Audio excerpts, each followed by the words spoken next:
अब ये इस मसले पे तो मैं नहीं कह सकता, मुझे ज्यादा जानकारी नहीं है, लेकिन कुछ तो है जी, कुछ तो है। नहीं ज्यादा जानकारी नहीं। ओके, मौलाना मैं साहब, ये कहूंगा कि कहीं पे भी जमीन का मौलाना साहब भ्रष्टाचार के हो, पास चाहे चलते सरकार हैं। हो या गैर सरकारी हो, मौलाना साहब, कार्रवाई होनी क्या MIM डबल क्रॉस कर रहा है?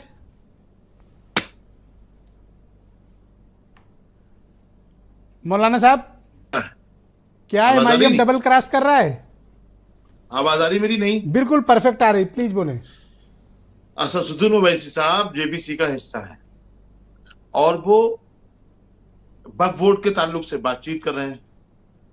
तो असदुद्दीन ओवैसी साहब ने वक्फ बोर्ड के, सुन्नी सेंट्रल वक्फ बोर्ड के चेयरमैन से अगर मुलाकात कर ली तो इतनी इसमें परेशानी क्या है, ये मेरे समझ में नहीं आ रहा। मुझे नहीं परेशानी वकार भाई को है। नहीं, बकार भाई ने तो ऐतराज नहीं किया। बकार भाई तो ये बता रहे हैं कि भाई जो बात सही है वो बात वो बोल रहे हैं।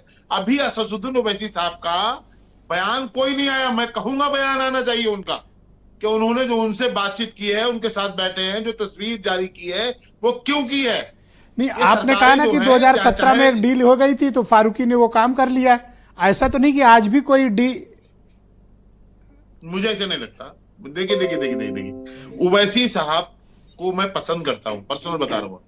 ओवैसी साहब की पार्टी का मैं प्रवक्ता नहीं हूं, उनकी पार्टी का सदस्य नहीं हूं। पर आज आप आहत दिख रहे हैं कि उनको फारूकी से नहीं मिलना चाहिए था, ऐसा क्यों? ये बात ठीक है। मैंने आपसे पहले ही कहा कि जफर अहमद फारूकी ही वो शख्सियत है। 2010 का जो इलाहाबाद हाई कोर्ट का फैसला है बाबरी मस्जिद का, वो पढ़ ले, और 2019 का पढ़ ले। 2010 में तो सुन्नी सेंट्रल वक्फ बोर्ड के हिस्से में एक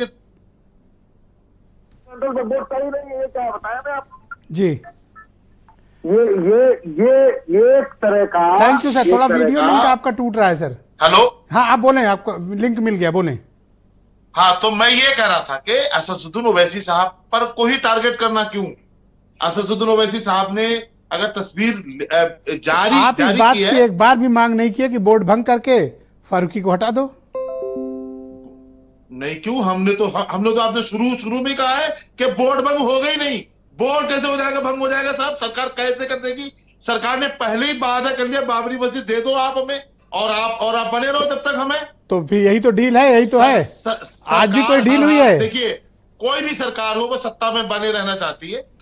सत्ता में बने रहने के लिए इस तरह की बातें सामने आती रहती है। ओके, वकार साहब, आप कुछ कहना तो नहीं चाहते हैं? अंत में ये ना कहिएगा साहब कि मैंने आपको समय नहीं दिया है बोलने।